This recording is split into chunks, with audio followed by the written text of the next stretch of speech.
As much as that game was exciting and it was fun to watch, It was exciting. and it made for a good end of the season, it felt similar to Carolina Tampa to me, where those two teams, the team that comes out of it, they've got a puncher's chance in the playoff, but that's kind of where it is. And Pittsburgh losing the week before to Cleveland was pretty disappointing, and then it comes down to this game, and there's a lot of good things, but there's still a missed field goal away from being home. This isn't like they're roaring into the playoffs. There's positive things, and the fact that they were able to win that game without DK Metcalf, that's positive as well. It's going to be interesting when DK comes back. He seems to have a really good chemistry with the receivers that he's working with now.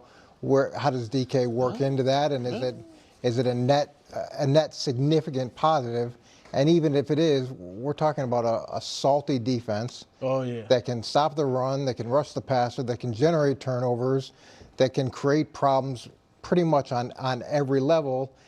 They're as hot as anybody, and CJ Stroud isn't what he was his rookie season, but he's playing at a level where you think that he should be able to get him enough points for that defense to carry the day. Yeah, I'm with you, Coach. I trust Houston more. One, the defense, I think, is going to really pressure Rodgers, and that's going to give him problems. Last time we saw him against a defense that got pressure was Cleveland. They scored 6 points. I know DK's back, but still, that defense, not like they can't guard in the backfield either, defensive backfield.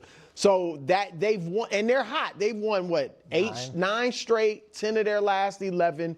They've beaten several playoff teams. They beat Jacksonville, Buffalo, the Chargers during that run. And then good teams like the Chiefs and the Niners, they beat Baltimore. So they're hot. And here's the thing. And you mentioned earlier, Nick, like quarterbacks, the rare quarterback that improves in the postseason. CJ Stroud, I don't know if he's in that category or not, but his numbers, he's 2-2 in the playoffs. Now, he has a lot of experience in the playoffs for a young quarterback. Played 4 games, 1-2. But look, his passer rating, completion percentage, touchdown, interceptions, about the same, and then yards per attempt, like everything he gets better at. And so he hasn't been great the last 2 years in the regular season. Last year played a little better in the playoffs. I don't know how much of that is. I'd have to look at it. In my brain, that a lot of the weight is being carried by his first career playoff game where he was awesome.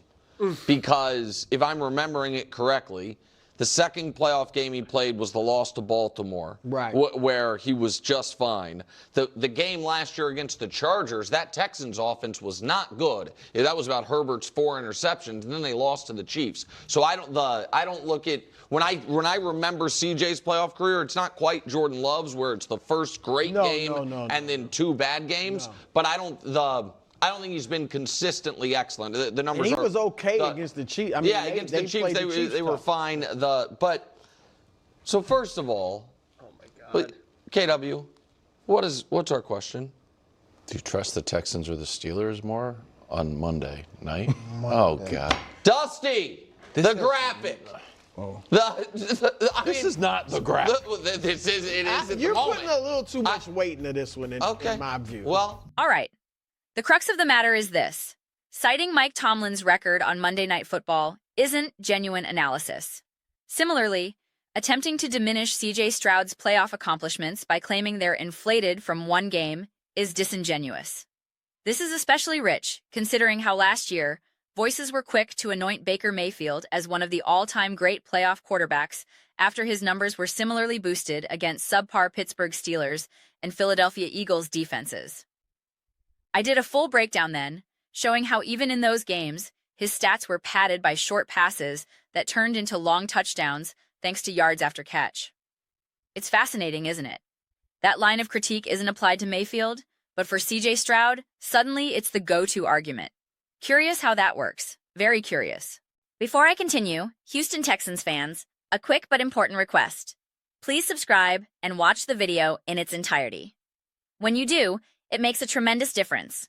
Views and subscriptions climb, which in turn allows me to dedicate more time and resources to creating the highest quality Houston Texans content possible. This isn't about chasing metrics for vanity's sake. It's about fostering a space for real, unbiased, grounded football discussion. Texans fans always show incredible support, and I'm deeply grateful. By engaging, you help build a community rooted in substantive sports talk, something that extends beyond any single video. I'm fully committed to creating that. Now, these current narratives are utterly maddening. Let me be perfectly clear. I'm not about to launch into an unfiltered rant proclaiming blind faith in the Texans above all others. I aim for a real, nuanced conversation. Here's my truthful take. I trust this Texans defense unequivocally. I trust this team's preparedness and mentality without a shadow of a doubt. If the question is, which team is more likely to rise to the occasion? My answer is the Texans, because they have consistently demonstrated that capability in a way the Pittsburgh Steelers simply have not this season. However, and this is crucial, the Texans' offense in its current state has not earned that same unconditional trust. They just haven't. This is what I mean by nuanced conversation. I can vigorously defend CJ Stroud's talent and poise, and I have, while also acknowledging the offensive unit's inconsistencies. You have to tell the whole truth. To be explicit, this isn't about doubting Stroud or the offense's potential. It's an acknowledgement of how their season has unfolded. That's why I appreciate the framing of trust versus who will win. It's a more accurate measure of current feeling. Do I trust the Texans more than the Steelers?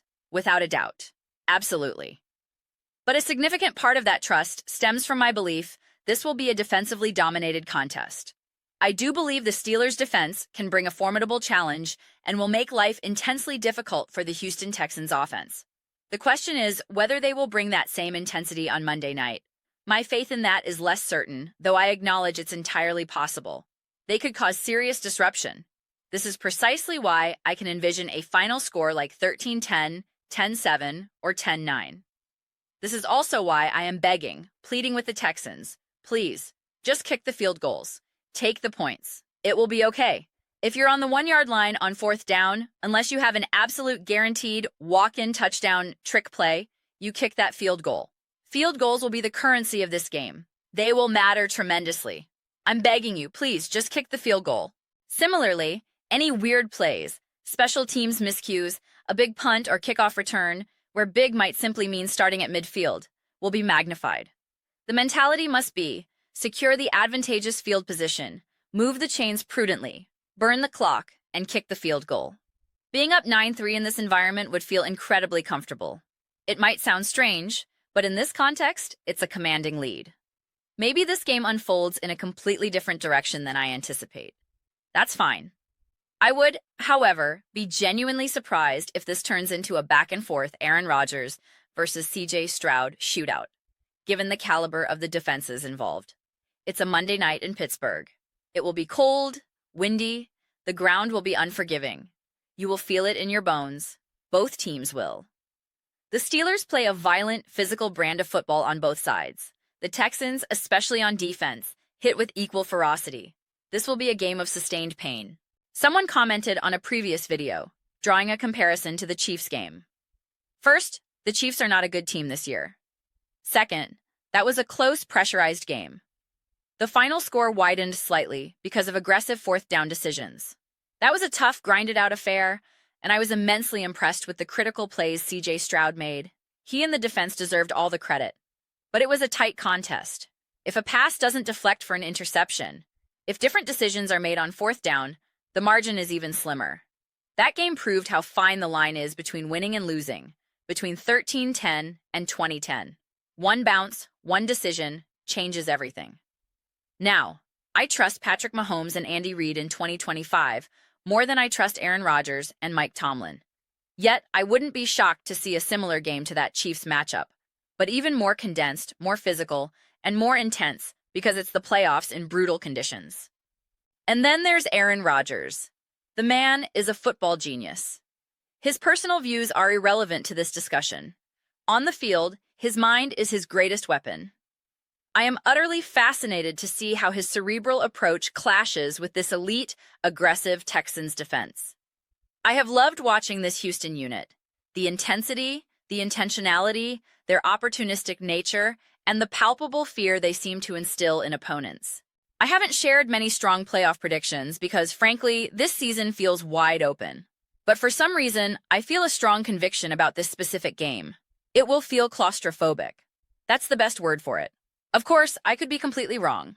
The only way I see that happening is through a series of flukes. Muffed punts, a special teams touchdown, a bizarre bounce leading to an instant score. If the game is a straight, clean, regular old football contest between the Steelers and Texans, I see it being incredibly tight, suffocating, and tense. This is the exact scenario where Aaron Rodgers is supposed to prove his worth, to earn his legendary status. Whether he still possesses the capacity to do so against this specific defense at this stage of his career is a complete unknown. I have no idea what he has left. After that Ravens game, is his body breaking down? Is he privately thinking this is his last ride? Or is he feeling rejuvenated, locked in, and ready? Nobody knows but him. That unknown is what makes this so compelling. This Monday night standalone game is going to be grown man football. It reminds me of that old Ray Lewis quote about the essence of the game. This entire affair will feel like an episode of Hard Knocks. All dramatic music, slow motion shots, and voiceovers about finding light in the darkest days. It's going to be a brutal, beautiful struggle. And if it's not, well, then I was mistaken. But that's my read. Those are my perspectives. I am genuinely eager to hear yours. What do you all think about the Houston Texans versus the Pittsburgh Steelers? Who do you trust more, the Texans or the Steelers? CJ Stroud or Aaron Rodgers? Let me know your thoughts in the comments below. I read every single one. Whether you agree or disagree, let's dive into some discussion, even some spirited debate, but ultimately, let's enjoy the conversation. Please consider subscribing. We're building a fantastic community here, and I would love for you to be part of it. I want to create a space where we feel authentically connected and excited to participate. I believe we're well on our way. Also, please don't forget to give this video a thumbs up. It genuinely helps with visibility and the platform's algorithm. Thank you so much. See you next time.